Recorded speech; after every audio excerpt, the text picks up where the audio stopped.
The question is, how has God done? And there's an episode from the Old Testament that I has been such kind of like a guiding star for me in my spiritual journey from childhood even to the present day. I think about it a lot. And it's a story about the healing of Naaman the Syrian. Maybe I'm sure you Yeah. remember the story. So Naaman has leprosy. He's this famous general.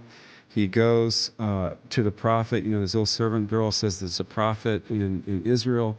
And so he travels to Israel to be healed. And he expects that the prophet's going to come to the door and, I don't know, wave over the spot and do some hocus pocus and call down fire from heaven. Doesn't do any of that, but tells him to go down and wash 7 times in the Jordan River.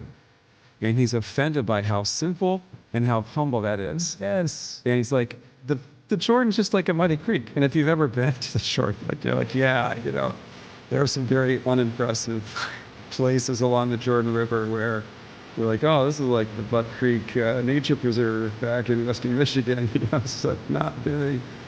But anyway, so Naaman says, I don't want to bathe in that muddy creek. There's better rivers back in Damascus that I can bathe in.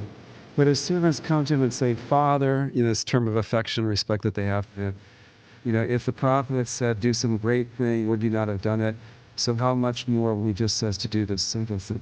So Naaman humbles himself, goes down, washes 7 times in that muddy creek of the Jordan, and when he comes out, his flesh is healed.